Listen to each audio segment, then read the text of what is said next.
Okay, so our topic for today is all about statistical inference of two samples. Ano? So I will be discussing two types of statistical interferences for two samples. So the one is with variance known and the other one is variance unknown. Ano? So for the first one, so we have the variance known. So the test of difference of means is used to determine if there is significant difference between two populations of the same characteristics. For example, if you want to determine if there is a significant difference between the performance of two classes of engineering students enrolled in statistics. So to know this, so we should take sample from each class, specify the level of significance, and test the hypothesis on the differences of the means, and assume that the performance of the two sections is being compared. So the null hypothesis is stated as follows. So there is no significant difference in the performance of the two classes. In mathematical symbol, so mu1 is equal to mu2. Ano? Kasi there is no significant difference. So almost same lang sila. Ano? Ng performance. On the other hand, the alternative hypothesis, so there is a significant difference in the performance of the two classes. Writing this in a symbol, mu1 is not equal to mu2. So this is a two-tailed test. Ano? Kasi involved tayo ngayon dun sa equal. Ano? Or not equal. So two-tailed test ang ating gagamitin. So the performance of the first class is better or poorer than the second class. So this is a one-tailed test or either right or left-tailed. So the inequality statement is H1 is equal to mu1 is greater than mu2 or H1 is equal to mu1 is less than mu2. So yung conditions naman na yon, yung may less than or equal, so yun din yung magkakaroon tayo ng one-tailed test. So it's either right or left-tailed. Ano? So basta ganun yung ating symbols. Ano? For large samples, n is greater than or equal to 30, and when there are two independent random samples of size n1 and n2 respectively, which are drawn from two populations with means mu1 and mu2 and variances na 1 and 2, and the random variable is normally distributed, the Z statistic can be computed using the formula. So ito yung formula for finding the Z statistic. Ano? So, tandaan. And then the two-sided hypothesis on two means can be written as, so ito siya. And then the formula is then reduced to, yan. So sinubstitute lang ito, itong mu1 minus mu2 ng DO. Ano? Yan. So let's take an example, ano, for us, para maintindihan natin. Ano? Sige.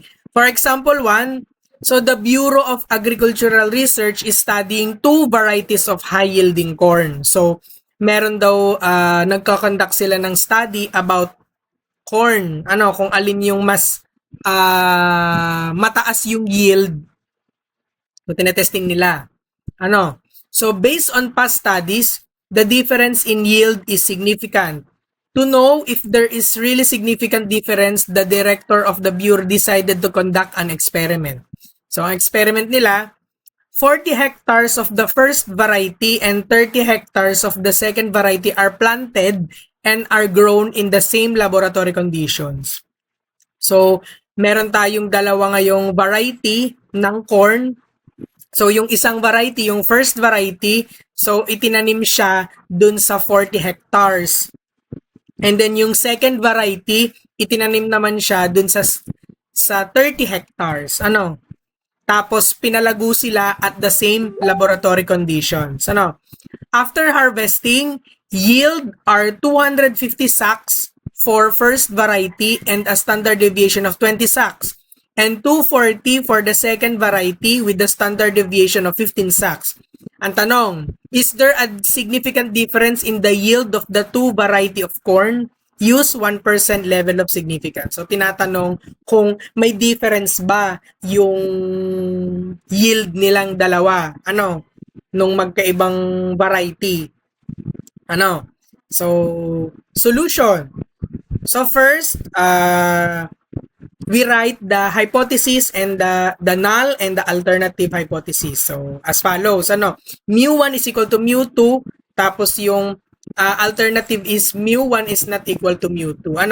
And then, level of significance, yung alpha natin is 0.01, and then ito ay two-tailed test. Then, since known ang mga sample variances, so gagamitin natin itong Z statistic natin, na formula. And then we have the critical region. Since given tayo ng level of significance, so ma-determine natin yung critical region natin. So ang ginamit dito na method is yung critical method, hindi yung p-value. So kinompute ngayon ang Z. So, upon computation, so we have 2.39. Substitute nyo lang yung mga values na given.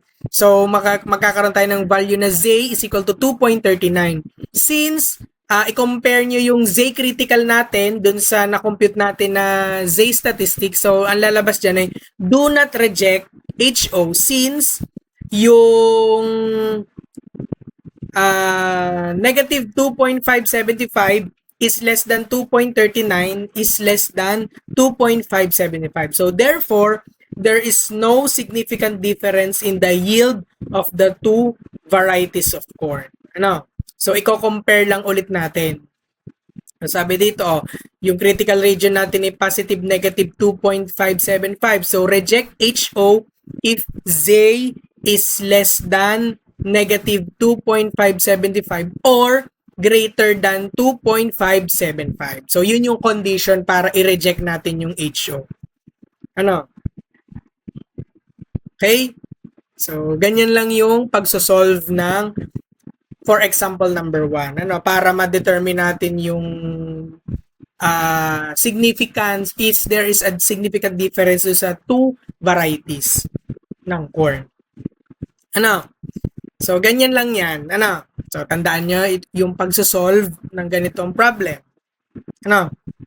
Next topic is inference on the difference in means of two normal distributions. So, ito naman, ang variance nito ay unknown. So, ito yung mga tatandaan natin na formula. So, for small samples, n is less than 30, if the variance is unknown and they are assumed to be equal, the test statistic for the pooled t-test, often called two-sample t-test, is used. So, it is given by, so ito yung kanyang formula. And then where yung SP dun sa formula ay mako-compute from the pooled variance given by this equation. So, meron niyang corresponding na computation, yung ating SP na nandun sa formula ng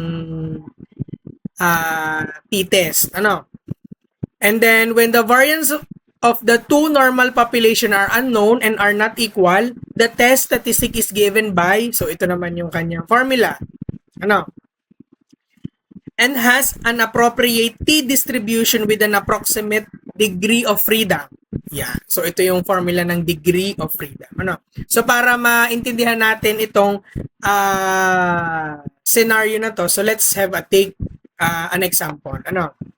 Example number 2. So, dito naman, an experiment was performed to compare the hardness of two different metals.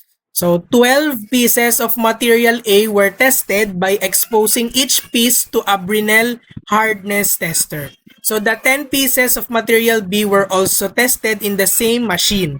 In each case, the hardness was determined and recorded.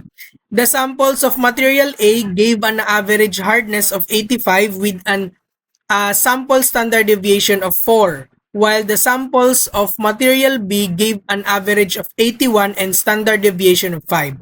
Will we agree at 5% level of significance that the hardness of material A exceeds that of a material B by more than 2 BHN? Yung BHN, yun yung pinaka-unit in determining the hardness. Kasi nga, ang gamit mo is Brinell hardness tester. So, let's have an solution. So, let mu1 is equal to mean hardness of material A and mu2 is the mean hardness of material B. So, we test if material A exceeds material B by more than 2 BHN. Ano? So, ang pagkikreate nito, so we have yung null hypothesis. So, yung mu1 minus mu2 is equal to 2 and then yung alternative natin ni mu1 minus mu2 is greater than 2. So ito ay right-tailed test. Ano? Kasi may greater than or equal or greater than or equal. Ano? So kaya siya ay right-tailed. And then yung ating alpha is 0.05. Ano? So we have yung given material A, meron tayong sample na 12. Material B, meron tayong sample na 10.